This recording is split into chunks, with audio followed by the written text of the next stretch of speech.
Alright guys, hope you guys are having a wonderful weekend. I'm filming this late on Sunday. I got a late start. I've been running around doing a bunch of stuff. Even played a little bit of mini golf. So if you guys followed me on Instagram, you would have seen that. We were going live playing some mini golf.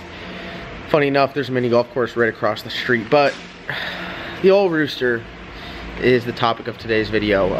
Not our final goodbye to it, but just kind of a look back on how awesome this car really was. So I'm gonna play some videos. I'm gonna pop in every once in a while and tell you guys what was up with the car. We're gonna go from day one of the boosted Rooster when we went and got it and just watch the evolution of this car. This car here is a very solid, great car. It was a great learning experience for everyone. It was just a really fun car and a fun build, and I think a huge part of this channel. I know some of you guys are very sad that it's going, but thankfully it's going to someone that we know and someone that hopefully will want to participate in some of the stuff that we do, so we'll be able to see more of the Rooster. But I am going to do a video here next week on the entire setup, every single part that is on there from top to bottom, because this is a very, very easily repeatable setup that you guys can do at home for, I'd say, relatively cheap compared to some other stuff. And I will do the whole parts list. I mean, this is not as crazy as like the salted chicken. Everything on this car is all mild steel. Salted chicken's all chromoly, more high dollar, more badass shocks. But that just shows you if you do it right and you put the right parts into certain places, you can go really fast. But enough of me talking. We're gonna go back to, God, it was one late night on like a Tuesday, and I was surfing through Facebook and I saw an engine for sale, and I had a spare tire to set the engine on, but it was in the back of one of Chris's trucks, and Chris came by to drop it off. He said, screw it, I'm going with you. And as we were going, we were of course on Facebook looking for other stuff, and we found this car. And after that, it was a done deal. We picked the car up with a stock LS1. We were told it was a 9-inch rear. It was really an 8.8, but we were okay with that. It had no intercooler, had an on-3 turbo setup, which I'm not knocking on-3, but you can't really beat a Huron Speed Kit. It's very tough to beat. So first thing we did was we ran the car just like it was, and then pow, threw a Huron Speed Kit on there, and that's when we really started going fast. But yeah, let's just get into it. I'm gonna pop back and forth. I'll probably be at my house, but I'm gonna pop back and forth in the video and just talk to you guys about what's going on. But this is a real deal video of what's going on. All right, so chilling next to the Rooster here. The first clip is of when we went to pick the car up and got it from the guys out in New Bern, North Carolina, out by the beach, out by the water, and those guys were like, yep, everything's good to go. So we went and we took it out and went to load it up, and boy oh boy, did it not want to run.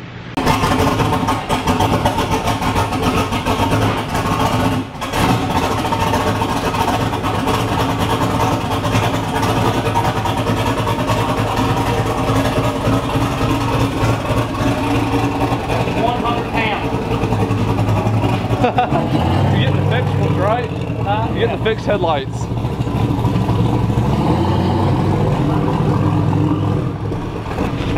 Bam.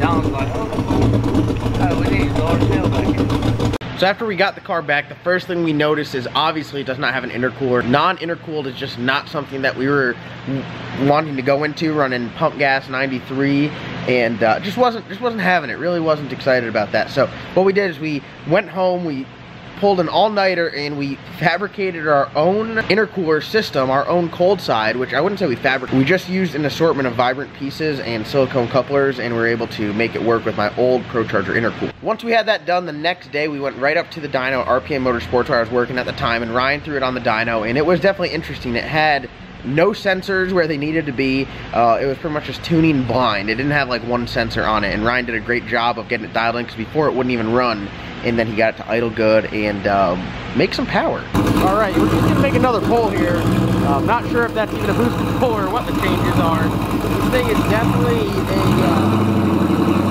interesting.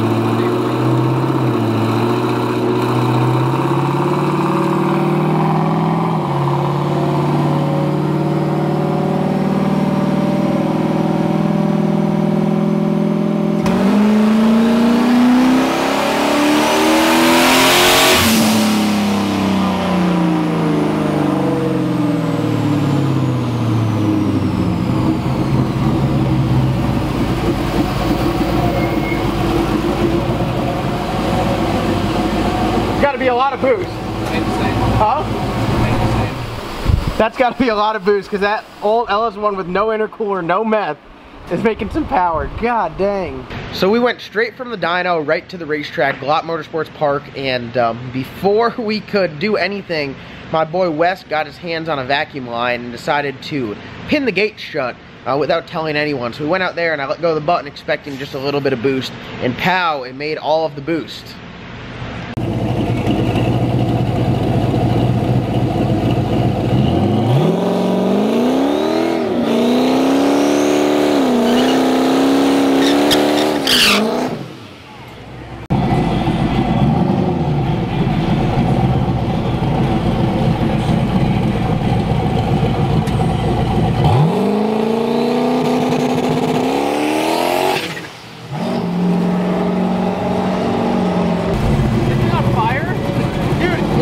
Did that scare you? Yes, it scared me. I pulled second by accident. Oh, that's why I said we saw you just like got out of it right after first. Oh God, no, it's probably just the silicone. Dude, did it look like it left hard? Yeah. Dude, it scared the shit out of me. Wait, what exactly? Did you do that? What did I don't know. Wes told me to. Literally the only time I listened to, he did. What? He did. He's like, hook that up. Oh, dude. I don't know. You don't need that. No, let's get rid of that. Wait, what happened? Just tell the people what happened. It pinned the gate shut. So you're not, oh, it doesn't go on the top. That's the top side. That's the top side. The bottom and the top. I a bicycle nut at. Here, I put that. Yeah, you need to plug that hole there. And try her again. You would have made so much damn boost. Dude, it made... That's not important. Yeah, no. Why don't you just loop it? Yeah, that's fine. Just loop it to that. Yep. Cut it right here and loop it around. But then I lose my nice long line. What's this doing? That's my meth line. It's important, probably. No, that's for meth. Yeah, man. Yeah. Rip that. Hang on, we're gonna fix it. I know how to make shit go fast. And you guys wonder... He fixed it. Oh, right. Literally, Wes... Why don't you do a service? Now try it. Wes is like an expert tuner. No, dude, I literally tapped the throttle before. Can you believe it's still alive after 27 pounds? That's 27 pounds to the face. They're redundant, dude. These things don't break. Yeah. How ridiculous is this? As I'm editing this video, Ben, you're doing the final adjustments to the old Rooster, aren't you? Yeah. Our last hurrah with old girl. God, so many good memories. Are you tearing up down there, Ben? Yeah. Are you? You gotta be a little sad, huh? My face. Alright, so after all of that, we got everything sorted out. The car ran and drove. We took it to Cars and Coffee with Jason, and we went on the street, and we went to Mexico. So we took a long drive to Mexico, and I put the gap on Jason. Ben, you remember that? Yeah, I do.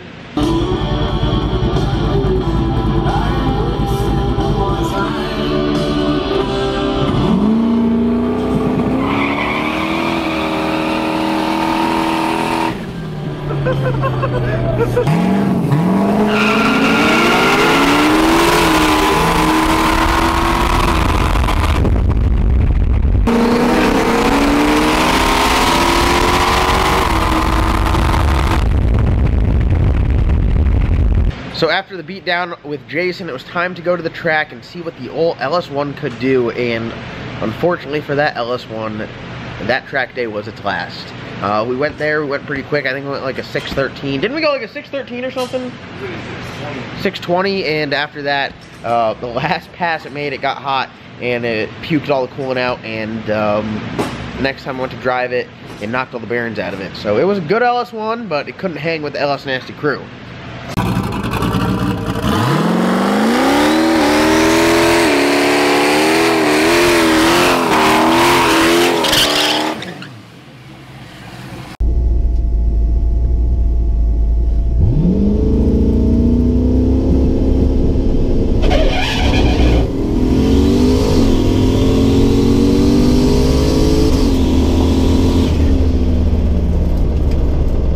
That was the end of the LS1, and then we stepped up and had some fun with the Dart 427. I went and got that block up in Virginia off turbobullet.com. It was a bad little motor.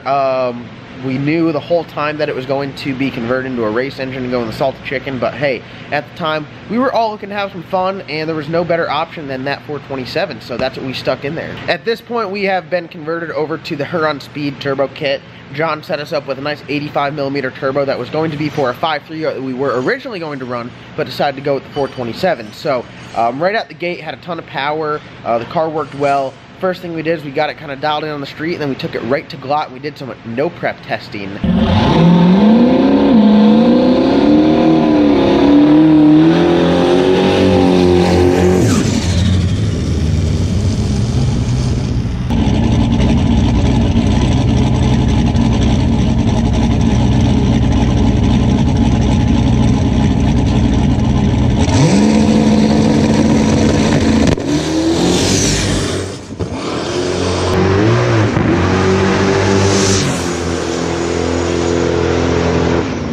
They didn't prep the track. It sat there for about 2 weeks, and they broomed it off, and we went down and through, and we put a slick on the car, and it worked well.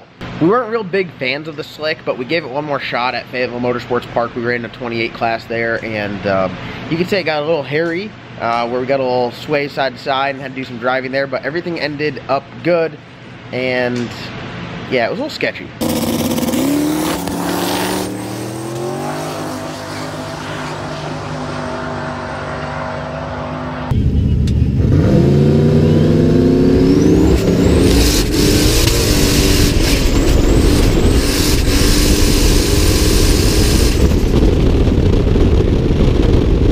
Immediately after that, we went to Red Springs back on a drag radial, and we didn't have it tied down for a drag radial, and you guys can see the outcome.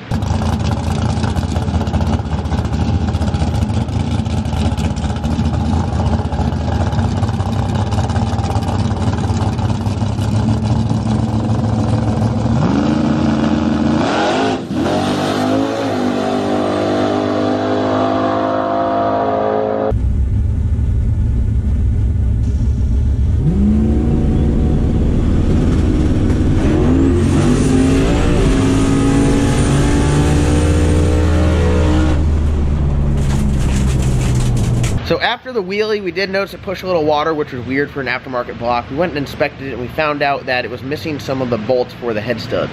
We went, replaced it all. Instead of going back to the same turbo, we said, oh, let's crank it up. We put a 118 on there. And Ben, how big of a turkey is the 118?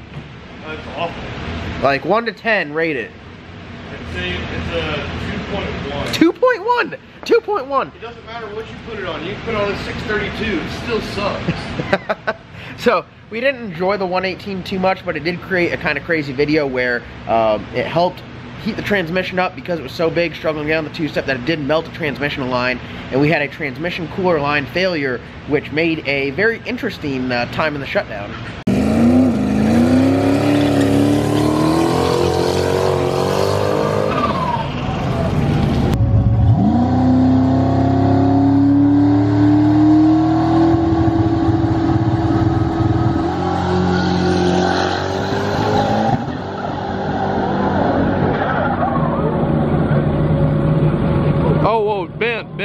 Ben.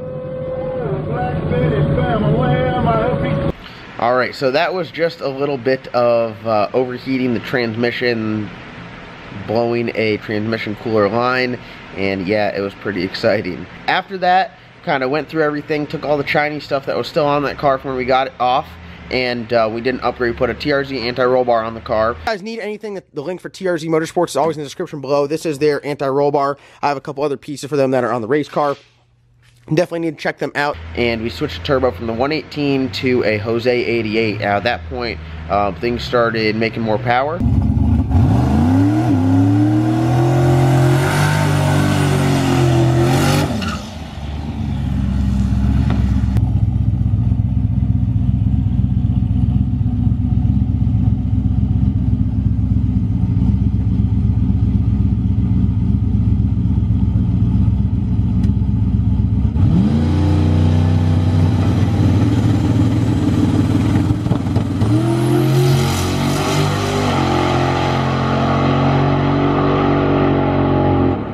and everything was looking good. But then we started experiencing some computer issues, which we wouldn't know at the time, but we did later find out that it was the computer causing all these issues. We were going over everything, tune, injectors, just thinking that there's vacuum leaks, just everything we were going over, and it's tough to go to the computer. But we put that stuff on there and everything started working good for a little bit, but man, it was definitely a battle. So at this point, everyone on the internet was like, okay, you know what, it's time, put a 5.3 in the car. So that's exactly what we did. We got a stock bottom end 5.3, we threw it in the car. Bottom end 5.3 with a BTR Stage 4 cam is in the car. And I'm not going to lie to the people, we did start it up. I heard it. It runs. And is it time to let the people hear the song of our people?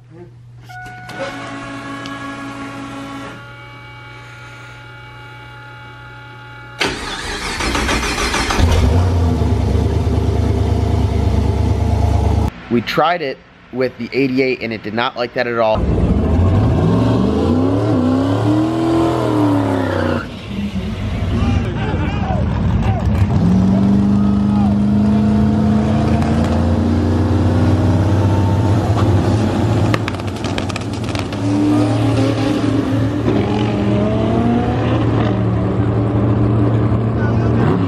And John from Her on Speed came up with a 88 mid-frame turbo, which was just on the car. We actually just took it off and put that on the car, and pow, we had a 5.3 that would make some power, and it did good.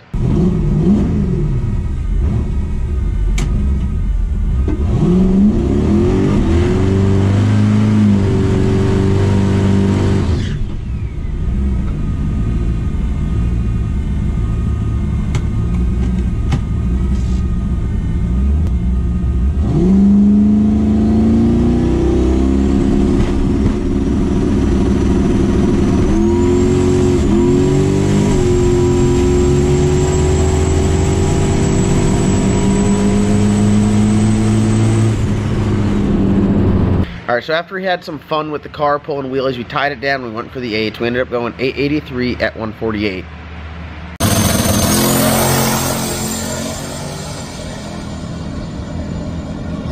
Come on. 883 at 148. So after we went 8, we want to know how much horsepower it took to go 8s, and we put the car on the dyno RPM Motorsports.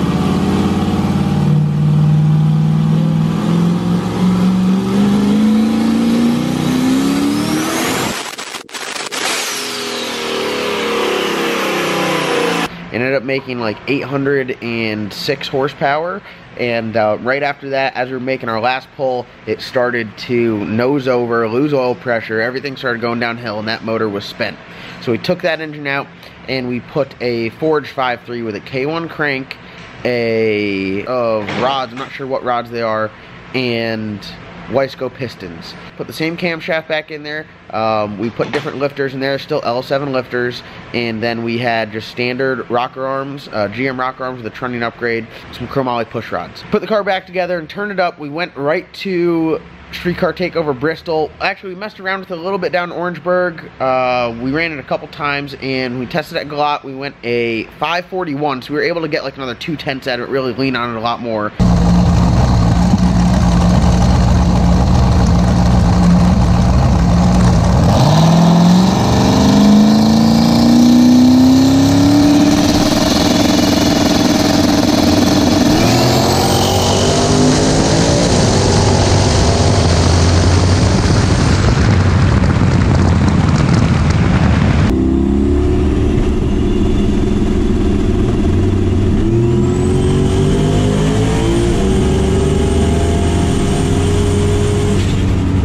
And then we went to Streetcar Takeover in Bristol, where we were able to get a 541 out of it. And I feel like it still had a little more life left in it.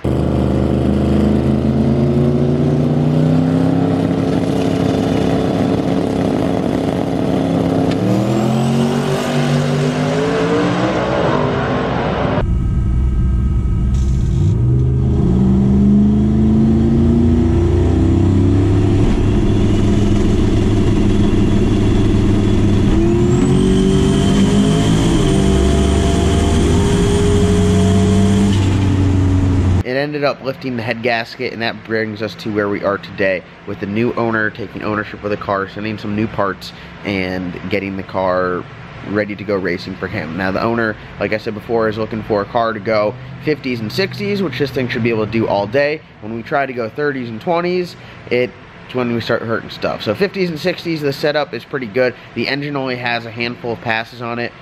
Just when we put it in there, we decided to crank it all the way up and waste no time, but try to go really fast. So the setup on this car is absolutely awesome. It's a great car. I'm going to be doing a video later this week on pretty much the entire setup of the car. So if you guys are interested in a setup like this, something that works, it is definitely readily available. It's easy. It's super repeatable. There's no crazy magic or anything on this car. It's just a good working car. So that is the life of the Boosted Rooster. Ben just put some new head gaskets on there and head studs. Put the new Jose 85mm turbo on there. I think the new owner is going to run the exhaust out the bumper, but for now we just stuck that on there because that's the only exhaust we have for it. That matches up with that flange. We do have the other exhaust, but that has like a GT40 flange on it, or a GT55 flange on it.